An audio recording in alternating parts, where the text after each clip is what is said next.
Stop being last in line for your money. What does pay yourself first mean?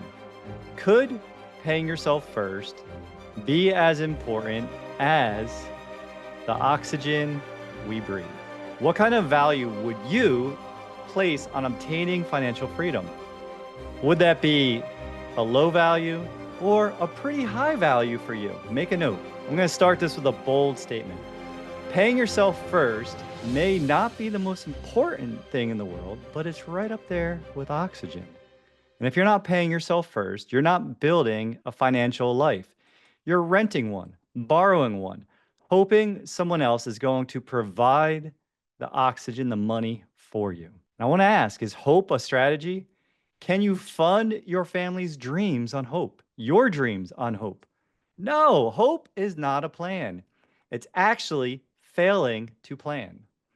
Today, we're going to explore how Americans have been pickpocketed and pilfered by the pirates, leaving us struggling, scared, and walking a financial tightrope, hoping someone will save us. And the solution is not shocking. Actually, it's so vanilla. We have been ignoring it since the 1970s. My entire life, we've been ignoring it, but the writing, the facts, the figures are all there. The wealthiest 1% and uncommon wisdom can save us financially and help reclaim our freedom, what our founding fathers want for us. They're rolling over in their graves and they're rolling rapidly because this one skill is the skill the banks hope you'll never, ever learn. By the end of today, you're going to see the roadmap and have practical next steps to change your future if you dare. If you're like me and agree that financial literacy isn't taught, since I was born, the problem has been getting worse. And over the next 6 weeks, I'll help you take back control of your money, starting with your mindset. 5 simple steps at the end to swing back momentum in your direction. Who's in? Pop it in the chat if you're in for this journey. I suggest you go back and read, R. Nelson Nash's Becoming Your Own Banker. I'm gonna grab my copy and read Parkinson's Law several times, located on page 28. Unless you have overcome this law, you might as well give up, dig a hole, crawl in, and ask somebody, maybe one of your peers here in the meeting with you, to cover you up because you are hopeless. Kind of rough, but remember, if you can win Parkinson's Law, you win by default in comparison with your peers. The 95%, as I'm going to show you today, what we are doing on average and who actually controls that wealth. So it goes back to the question, what if everything could change with that one decision? We ask that one question all the time. Paying yourself first, what does that mean? What do people think? What do you think? Pop in the chat. What's it mean to pay yourself first? When does that happen? When does paying yourself first happen? And I want you to know that paying yourself first is the gap.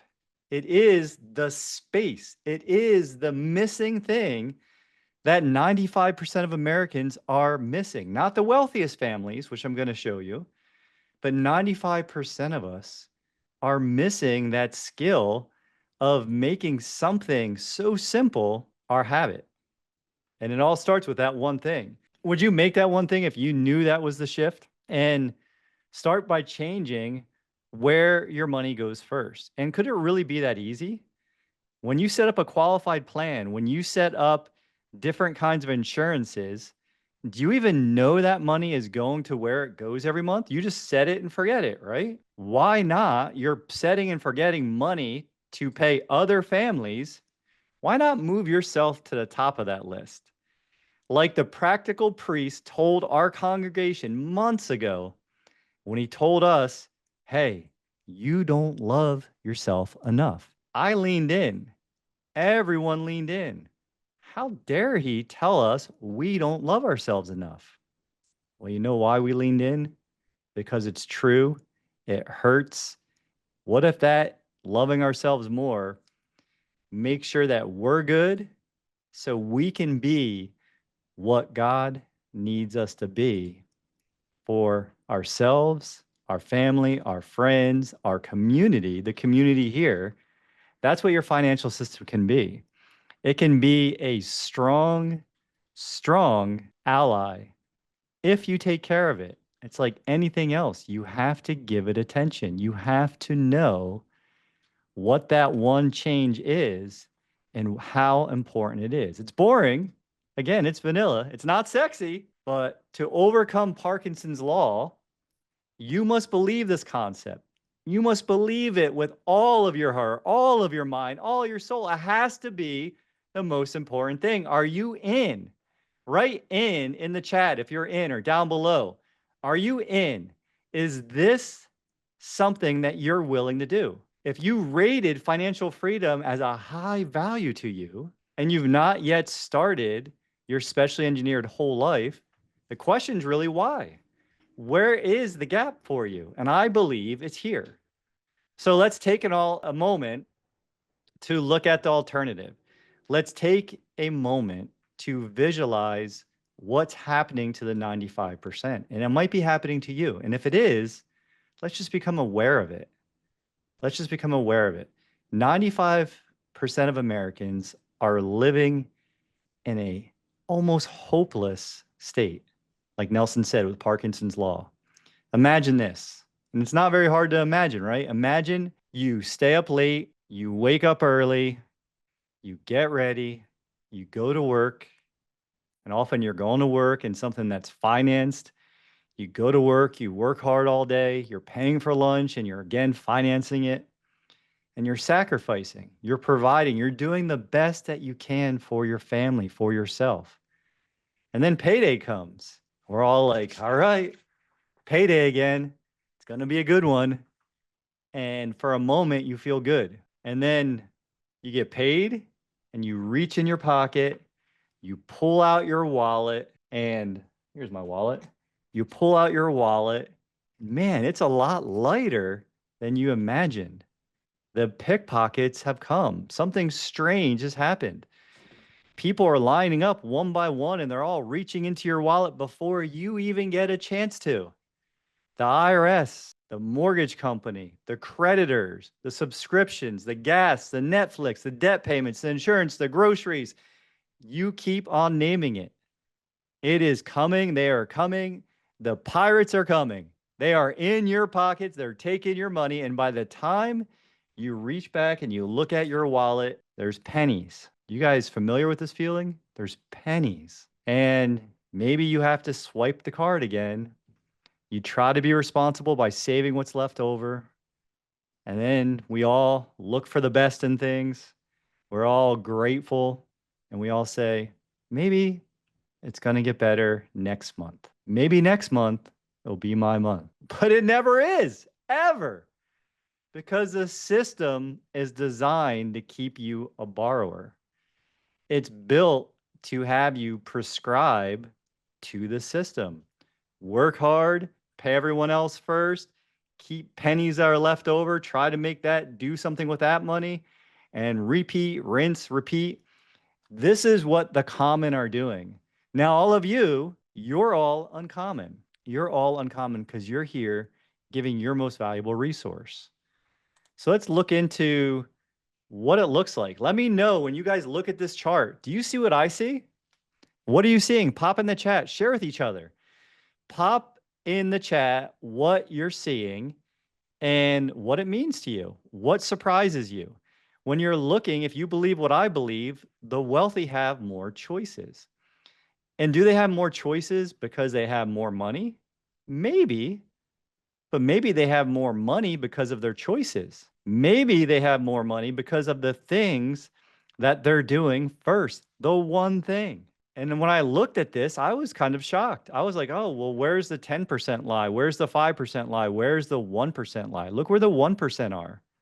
The 1% are at 38%. They're off of this chart by the US Bureau of Economic Analysis. They're above the chart. They average 38%. That's pretty nutso. Now, I've talked to people who are making less than 100,000 saving 50%. So you can't tell me it's not possible. It always starts with that decision. And that one decision, that one choice really is so simple. It really is the strangest secret in the world. And why is it strange? Because we see it happening. We know it's happening. We feel it's happening. But why don't we change? Why don't we take ownership of it? If it's so simple, why aren't we all doing it? Isn't that strange? And you look at the two lines I put here, the uncommon line versus the common line. Now, since 1985, on the next chart, I'll show you a little bit more details, but since 1985, we have slowly been declining. But then look at the pandemic, look at the possibility. It is possible. No one can tell me it's not possible. We were saving nearly 35% in 2020, and now we're back to 3.9% as of April of 2025, right? Since April 2025, 3.9%. That is 5 years that we have declined from 30 some percent to 3.9%. Why? Because we feel comfortable spending again. We feel comfortable borrowing again. We feel comfortable swiping the credit card. Maybe we feel like, hey, we survived that. Let's just have our best life. And that's what they need us to think. The pirates of Manhattan, the people that are living off of our money, your money, the hard earned money. Like we peaked in 1980 at 10%. And every year, like in 2005, we got to net 0% and they restated it at 1%. So over time, we keep paying ourselves less and less. Now let's think where our money's going. What kind of came into place in the 80s and 90s? Maybe qualified plans, which we're going to cover here. So just ask yourself, where are you in comparison? You know how much you make, write it down. Write down what percent you're saving on an annual basis, and maybe even make it simpler. I figured out that if you want to save $12,000 a year, it's $33 a day. Does that seem like such a big number? And at the end of the day, this endless cycle can only be broken by you. I've got news for you. I've talked to many of you, many times. Sorry to say this, I want to be the one that could give you different news, but the reality is no one is coming to save you. It's actually quite the opposite. Everyone wants you to keep doing what you're doing. If you keep doing what you're doing, they get to keep doing what they're doing. I guarantee they're having a lot of fun with your money. And I hope that gets you a little bit fired up, because your question is, write this down, write it in the chat. Somebody write in the chat, please. Do I really want to get out of the financial prison of my own making? That's the question for you. Do you actually want out of the financial prison? Or is that, familiar past? Is it something that you are comfortable with? Because growing is not comfortable. Doing the things required to add more value in the world, to solve more problems, it's not comfortable. But don't tell me it's complicated. I'm not saying it's easy. Just don't tell me it's complicated. People are all the time telling me, Jason, I don't understand. What do you mean by infinite banking, especially engineered whole life, all of this stuff? And I'm saying, hey, let's forget about all that. Let's talk about what our money habits are. Let's talk about where our mindset is. And let's start looking at Parkinson's law. If we look at Parkinson's law and our expenses rise to equal or exceed our income, and a luxury once enjoyed becomes a necessity. Who here has ever went to a fancy hotel and the tiles were heated on the floor? Tell me that you didn't even know that was a thing. And when it happens, you're like, oh my God, I need this in my home. That's ridiculous. Wear socks. I'm just kidding. If you want heated tiles, go for it. But the point being is, once you enjoy that luxury, we all have amazing lives. If you're here, you have an amazing life. Whatever is happening, man, how blessed are we? So you have to be brutally honest with yourself, because all progress is going to start with that honesty. Dan Sullivan said it best: progress equals happiness, and progress starts with honesty with oneself. So we got to reorganize your priorities. And I don't want you to budget. Budgeting sucks. Don't listen to Daddy Dave. He breaks your mind. I mean, maybe listen to him if you're really out of control with your spending and cut up the credit cards and things. But in general, budgeting is not much fun. So why don't we just look what our big vision is? What is your big vision? And start tying the steps and ask yourself again, do I really want to get out of this financial prison of my own making. Once you take radical ownership of that, extreme ownership, as Jocko Willink would tell you, you're going to start making different decisions. You're going to start making different decisions. And so if you're new here, smash the like button, subscribe, ring the bell, because it just might turn orange, as Connor Patrick likes to say. And it's going to always alert you to the new content, keep you informed. As we are learning, we are sharing, and this is your journey. It's all here for you. Take it, own it, do it, take action. Nothing helps without action. Nothing changes without action. Own it. So let's look at the path of the borrower. Now, I want you all to look at this chart, study it, and I'm going to tell this story slightly different than I usually do. I'm going to take R. Nelson Nash's version of it, and we're going to talk about a partnership. We're going to talk about how a significant source, and this was a Forey's question, a significant source of your funding can come from the current contributions made to tax qualified plans. And remember, I'm not a financial advisor, so this is not to be construed as financial advice. But when people say, how can I pay myself first? Let's look at the common money management. The common money management since the 80s only. This has not been around that long. And I know this is probably untouchable, probably something that you don't even want to explore, but let's conduct an exercise. And in the chat, tell me how you feel about this partner and if you really want this partner. So I'm going to use Monica because I saw her pop something in, maybe Shane. Imagine going into business with your best friend. And he or she says, okay, Monica, Shane, let's go into business together. But here is what it's going to look like. You are going to supply me with all of the money. Nothing's coming out of the partner's pocket. You are going to supply the money. And the partner is going to require that you let us make all the decisions of ownership. And then when the money's split, I'm going to tell you how much you're going to give to me. And when it comes time for the required distributions, I'm going to also come in and tell you how much you owe me. And I can change at any moment. Would you want to partner with your best friend? I don't think anybody in their right mind would. It sounds ridiculous. Yet that's exactly the partnership that many of us are participating in when we look at qualified plans like a 401k, IRAs, 403bs, and all the other qualified plans that have been created as a solution. But what's really happening when your money flows in, you're spending it, you're tithing it, giving it, that's your cash flow. Then you postpone taxes so you don't pay taxes when they're historically low today. You redirect that into that qualified bucket. And many of you are loving your future selves. You've heard me say this to you in conversation more than your current self. And now that's locked in there. Your access is limited. You get penalized if you want to use it. You can only access so much of it. And I've even heard my wife, when she left her job in corporate America, say, but that's my money. Have you ever felt like that? It's my money.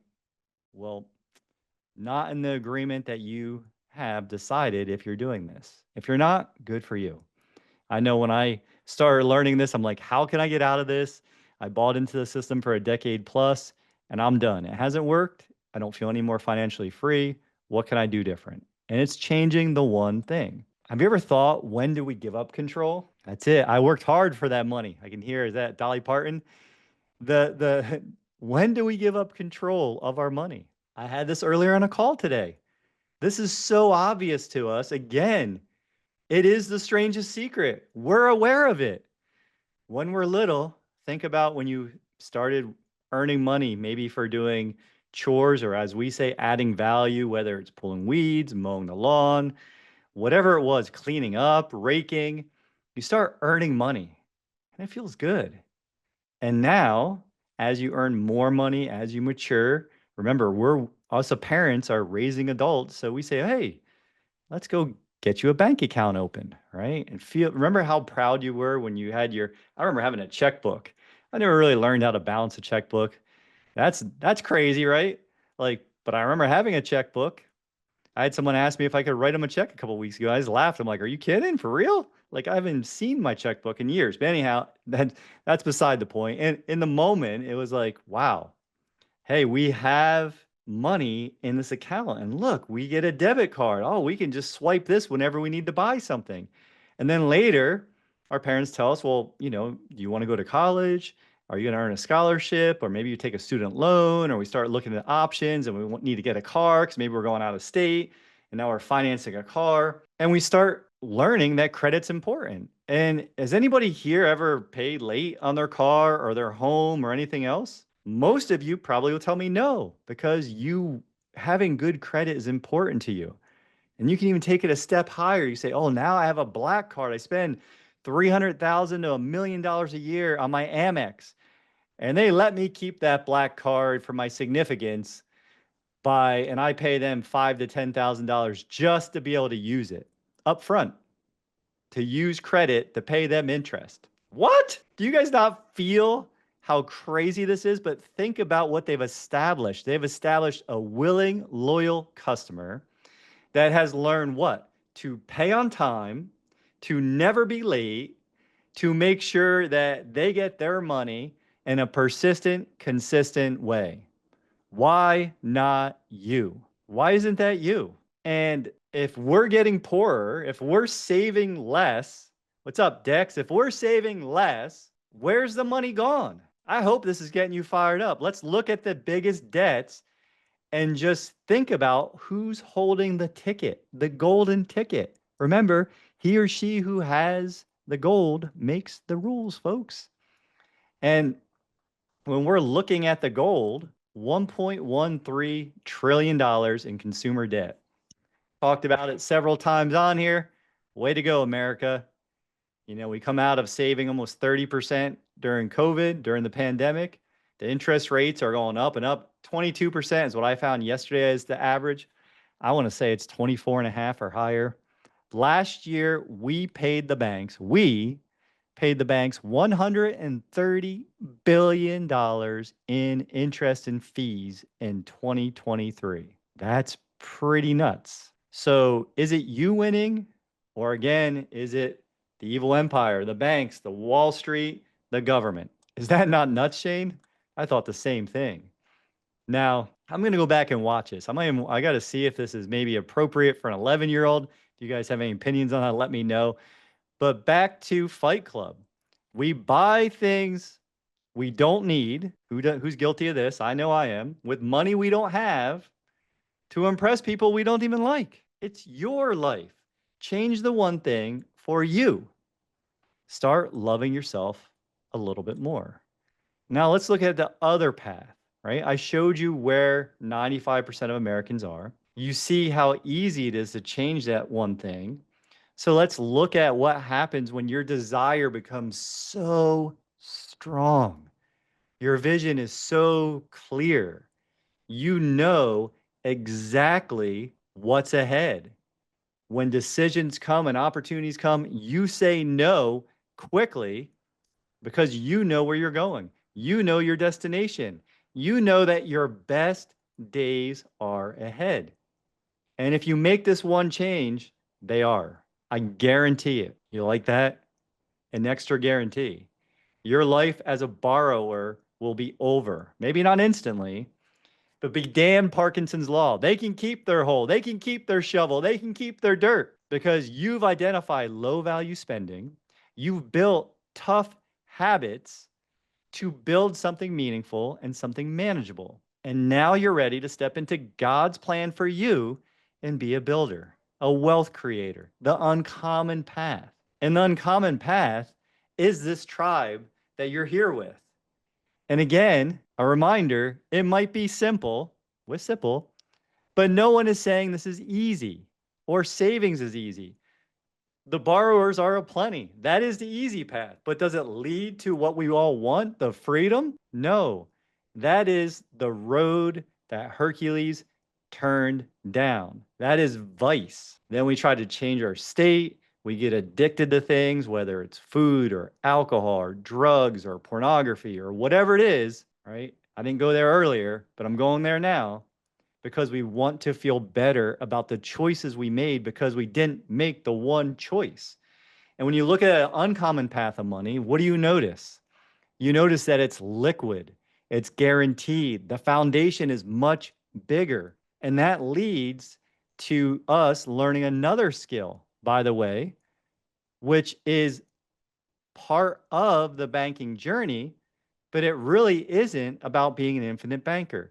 The banking journey is you now identifying something you know, like, and understand, building up an opportunity fund, and sometimes sitting in cash for a long period of time is okay.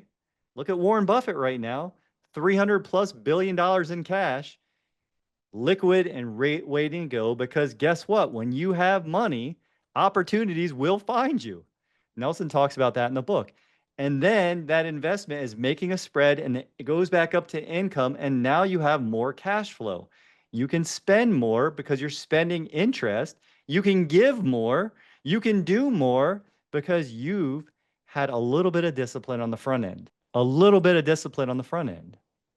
This path is different. It is long-term thinking. It is creating, owning, having control and guarantees, and becoming your own bank. It's not Jason being the bank for you or anybody here. It is you being the bank. And builders do something radical. They create. They take ownership, extreme ownership, to the point where there's mistakes with their banking system. They're like, man, I should have been on top of that, you know? And they realize, I won't make that mistake again. Fool me once, okay.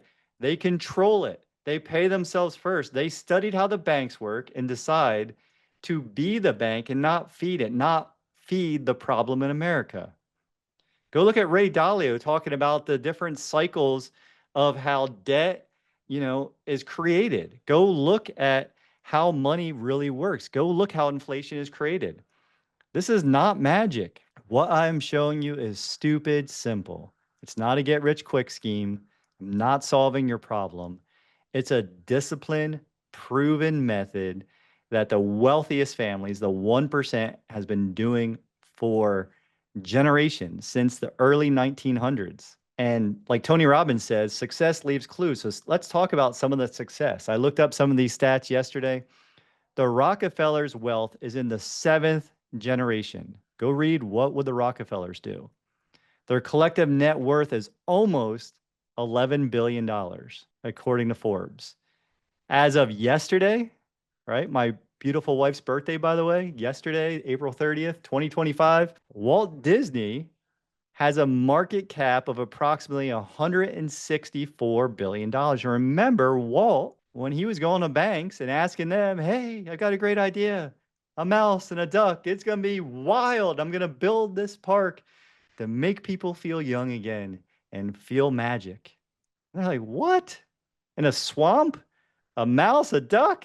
Get out of here. So he leveraged his whole life. Or then you have J.C. Penney. What a fascinating figure. Go read about J.C. Penney. During the Great Depression, he used his whole life cash value to keep the business going, to cover payroll, the day-to-day expenses, and even marketing costs, enabling J.C. Penney's to weather the economic storm. That is what building up a foundation is. It's not always making the spread. Sometimes it's getting ready for winter. If you follow us, you know we're always talking about how to make your money work. Money in motion makes more money. But there's an economic winter. Everything has a season. You have seasons. Your emotions have seasons. When James Cash Penney, what a cool name. Shane, you should change your middle name to Shane Cash Hollingsworth, died at the age of 95. He was worth $16 billion. I think that was in 1970. Yes, J.C. Penney's is struggling a little bit now, but that goes down to how the wealthy families pass on the legacy. It's not through just leaving the money and creating the system. It's through the education to building the right kind of mindset, the right kind of expectations. It's the long-term thinking, the long-term planning, and the education. And it just changes with that one thing. So what are you guys going to learn on this journey that you don't already know? Today, we're planting that seed of transformation again, because I realized I don't think people understand when I say you got to pay yourself first, and then I see their balance sheets or see their financial weigh-in. Everyone else is getting paid, folks. I know you're here because you want more money, you want more control, you want, like William Wallace says in Braveheart, freedom. But you have to be open-minded to make that change. So, which are you going to pick? Put in the chat. Are you going to keep being a borrower or are you going to be a builder? Write builder, right? I am a builder in the chat if that resonates. If not, it's okay. There is no deed in life so impossible, you cannot do it. Your whole life should be lived as a heroic feat. Tolstoy. Is that not amazing? Thank you guys for look at all these builders. Dexter, that's it. Still building your foundation. It doesn't happen overnight. This is get rich long term by thinking long term, not get rich quick. So today's takeaways: freedom or misery, the pickpocket reality, the Pirates of Manhattan coming for your money, financial oxygen, almost as important as oxygen, in some cases, maybe more. The direction of your dollar, where's it going? Is it leaving your family, coming back to your dollar? And it's all based on one decision. So let's look at the steps. Your challenges: walk away from here, not just feeling better about yourself, not just feeling that you're a builder. Take action. You don't take action, nothing's going to happen. So start by tracking the pickpockets. Before next payday, list everyone who gets paid before you: mortgage, taxes, cards, subscriptions. I'll do the same exercise. List them all. Circle the biggest pickpocket. I know what mine currently is. I know right now because we are going to talk about it next Tuesday in our money meeting. And ask yourself, what would it look like if I recapture just one of these? Recapture means bring it back to your family. The second part of the challenge is write it somewhere, stick it on your computer, stick it in your car, on your bathroom mirror might be the best place, and write, I choose to be a builder. I will pay myself first, or I pay myself first. Ideally, start at 10%. Depending on your goals, if 10% feels like too much, start at 5. Then next month, do 6. And then the month after that, do 7. And make the commitment 100%. Automate it. That's the next part of this, right? Now you made a choice. You decided to be a builder. You found the biggest pickpocket. You're committed 100% to yourself. You create your builder's bucket, a separate account. Make it so it's hard to get access to. That's what Chris Nagel is always saying, right? Make it so it's hard to get access to. Make it automatic. Make it separate. Make it happen as soon as you get paid. And finally, track your progress. Measure and monitor. What gets measured gets improved. Schedule 15 minutes. Review your income. Confirm that the self-payments went where you need them to go. And make sure that you're matching up with that builder mindset. Catch your words. Your words make your world, folks. And look at Deborah. Stop being borrowers and now ready to be builders. And write down what keeping more money in your family does for you, for yourself, for you. I got home earlier after training and I thought Taekwondo, and I was lifting before I had lunch and then got showered and came to present with you guys. And I thought, there's a Jason day coming up in the near future where I'm just going to take off, go for a bike ride, chill, write notes, and figure out how this all comes together for each and every one of us. It's not always about going harder, doing more. Sometimes it's about doing less, but just doing it with more intention. We got to rewire our wiring. And if your wiring's been wired for a long time, it might take a while to rewire it. But the nerves that fire together, or the neurons that fire together, wire together, and that will become your future. Be your future self now. And as always, if you're new here, scan that QR code. I'll pop my training that you can watch for free there. And let's close this out. Pop any questions that you have for me. And what I want for each and every one of you is stop being last in line for the money you work hard to earn. You work hard. The facts are clear. This is the most important financial lesson Americans are missing. Loving ourselves more by paying ourselves first. We showed what the wealthiest are saving, an average of 38%. How before 1985, Americans for decades saved around 10 to 15%. But how it's declined slowly to a paltry, pitiful, amen to pitiful 3.9% at the time of this recording.